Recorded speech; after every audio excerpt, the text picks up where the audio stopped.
안녕하세요. 토큰포스트 팟캐스트입니다. 2025년 8월 6일 수요일입니다. 오늘도 보내주신 자료들을 바탕으로 암호화폐 시장의 중요한 움직임, 또 놓치지 말아야 할 소식들을 함께 깊이 파고들어 보겠습니다. 오늘 주목할 만한 내용들이 꽤 있네요. 자, 먼저 현재 시장 상황부터 좀 빠르게 짚어보죠. 지금 오후 4시 기준인데요. 약간 혼조세가 이어지고 있습니다. 비트코인 BTC는요. 11만 4,067달러 선에서 거래되고 있고 전날 대비로는 거의 변동 없는 0.09% 소폭 내렸고요. 이더리움 ETH도 좀 비슷합니다. 3,632달러로 한 0.49% 정도 하락했습니다. 그리고 리플 XRP는 2.37%, 또 솔라나 SOL은 2.26% 이렇게 내리면서 주요 알트코인들도 다소 좀 주춤하는 모습이에요. 뭐랄까 전반적으로 좀 숨고르는 분위기, 그런 느낌입니다. 그런데 말이죠. 이런 시점 분위기 속에서도 아주 흥미로운 소식이 영국에서 나왔습니다. 그 스마터 웹 컴퍼니라는 웹 개발사가 있나 봐요.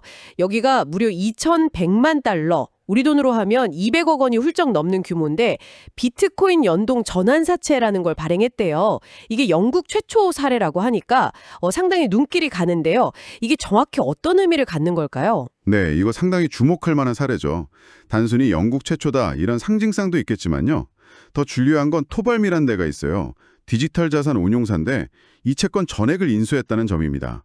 이게 나중에 5% 프리미엄을 받고 주식으로 전환할 수도 있는 그런 조건이라고 하는데요. 그러니까 이게 비트코인을 그냥 사서 보유하는 걸 넘어서 기업이 자금을 조달하는 방식 자체에 비트코인을 이제 활용하기 시작했다. 이런 신호탄으로 볼 수 있다는 거죠. 네, 전통적인 기업 금융하고 암호화폐가 이렇게 직접적으로 연결되는 사례가 나왔다는 게 중요합니다. 그러니까 지역 운영 자금을 마련하는데 비트코인의 가치를 담부처럼 활용하거나 아니면 투자 매력도를 높이는 수단으로 썼다. 이런 거군요. 그렇죠. 근데 톱업 같은 전문 운용사가 이걸 다 샀다는 건 그만큼 이 방식의 가능성을 좀 높게 봤다. 이렇게 봐도 될까요? 네, 맞습니다. 물론 비트코인 변동성이라는 위험 요소는 있겠죠. 하지만 반대로 미래 가치가 오를 거라는 기대, 이걸 채권에 딱 연동시킨 겁니다. 톱업 입장에서는 그냥 채권 투자 이상의 수익, 그러니까 비트코인 가격도 오르고 또 주식으로 전환해서 추가 수익까지 노릴 수 있는 구조잖아요. 여기에 베팅한 셈이죠. 오! 네, 앞으로 다른 기업들도 좀 비슷한 방식을 고려해 볼 만한 그런 선례가 될 수 있습니다. 흥미롭네요. 이런 기업 차원의 움직임도 있는데 이거랑은 또 별개로 시장 참여자들의 심리를 좀 볼 수 있는 다른 지표들도 있었죠. 특히 미국 ETF 자금 흐름이 좀 엇갈렸다고 들었습니다. 맞습니다. 그게 좀 재미있는 부분인데요. 이더리움 ETH 현물 ETF 쪽으로는 자금이 다시 들어오기 시작했어요. 3거래일 만에 7,330만 달러가 순유입됐거든요. 특히 그 블랙록의 IETH 그 상품에 자금이 좀 몰렸다는 점이 눈에 띄고요. 이더 쪽은 다시 돈이 들어오는데 반면에 비트코인, BTC 현물 ETF는 분위기가 좀 달랐군요. 네, 완전 반대였습니다. 비트코인 현물 ETF에서는 4거래일 연속으로 자금이 빠져나갔어요. 총 1억 9천만 달러가 순유출됐습니다.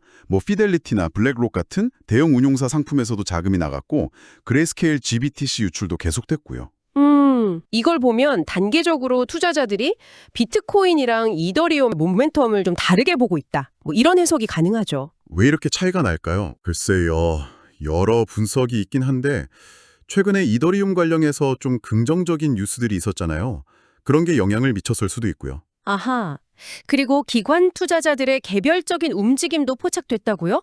대규모 자금 이동이 있었다면서요? 그렇습니다. 이것도 좀 봐야 하는데요. 시장에서는 마켓메이커로 알려진 컴벌랜드로 추정되는 주소가 있거든요. 여기서 코인베이스 거래소에서 1억 3천만 달러, 우리 돈으로 1,700억 원어치가 넘는 이더리움을 인출해 갔습니다. 대량으로요. 와, 1억 3천만 달러요? 네. 그리고 또 다른 큰 손이죠. 갤럭시 디지털은 반대로 4천만 달러 상당의 솔라나를 바이낸스 거래소로 입금했어요. 하나는 빼가고 하나는 넣고. 이런 대규모 이동은 보통 뭘 의미한다고 봐야 할까요? 그냥 보관 목적일 수도 있지만 시장에서는 좀 다른 해석도 나오는 것 같던데요? 네, 맞아요. 보통 거래소 밖으로 빼내는 건 장기 보유를 하거나 아니면 다른 디파이 활동 같은 걸 준비하는 거 아니냐 이렇게 보기도 하고요. 반대로 거래소로 입금하는 건 혹시 매도 압력으로 이어지는 거 아니냐 이런 시각도 있죠. 그렇죠. 특히 컴벌랜드 같은 마켓메이커의 움직임은 시장 유동성 공급 전략의 변화가 있다거나 아니면 특정 가격대에서 포지션을 구축한다거나 하여튼 다음 스텝을 준비하는 신호로 읽는 경향이 있습니다. 물론 당정하기는 어렵지만 이런 큰 손들의 움직임은 항상 좀 주의 깊게 볼 필요가 있습니다. 그렇군요. 그리고 국내 소식도 있었죠. NHNKCP. 여기가 스테이블 코인 사업에 속도를 낸다는 내용이요. 네, 그것도 중요합니다. NHN의 결제 자회사잖아요.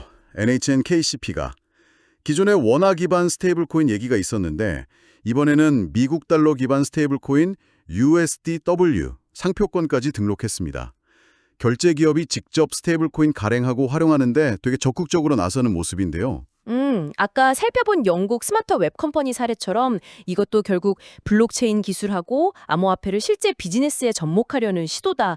이런 점에서 의미가 있습니다. 네, 종합을 해보면요. 오늘 얘기 나는 영국 기업의 BTC 연동채권 발행이라든지 또 NHN의 스테이블 코인 추진 같은 사례들은 암호화폐가 점점 더 이 실물 경제 그리고 제도권 금융 안으로 들어오고 있다. 이런 긍정적인 신호로 읽을 수 있겠네요. 네, 그렇죠. 하지만 동시에 ETF 자금 흐름에서 본 것처럼 주요 자산에 대한 투자자들의 단기적인 전망은 또 엇갈리고 있고요. 정확합니다. 그러니까 제도권 편입이나 실용성 확대 같은 장기적인 추세가 있는 반면에 단기적으로는 시장 참여자들의 심리가 계속 변하고 있다. 이게 공존하는 상황인 거죠. 네네. 바로 이런 상반된 신호들 속에서 기회를 포착하는 것이 중요할 텐데요. 여러분께서는 이 복잡한 퍼즐 속에서 어떤 그림을 그리고 계신가요? 오늘 살펴본 그 스마트 웹 컴퍼니나 NHN처럼 기업들이 점점 더 적극적으로 블록체인 이강 암호화폐를 활용하려는 움직임은 분명해 보입니다. 만약 이런 흐름이 지속된다면 글쎄 언젠가는 디지털 자산하고 전통 자산 이걸 나누는 것 자체가 좀 무의미해지는 그런 시점이 오지 않을까요? 한 번쯤 생각해 볼 만한 질문인 것 같습니다. 이상 토큰포스트 팟캐스트였습니다.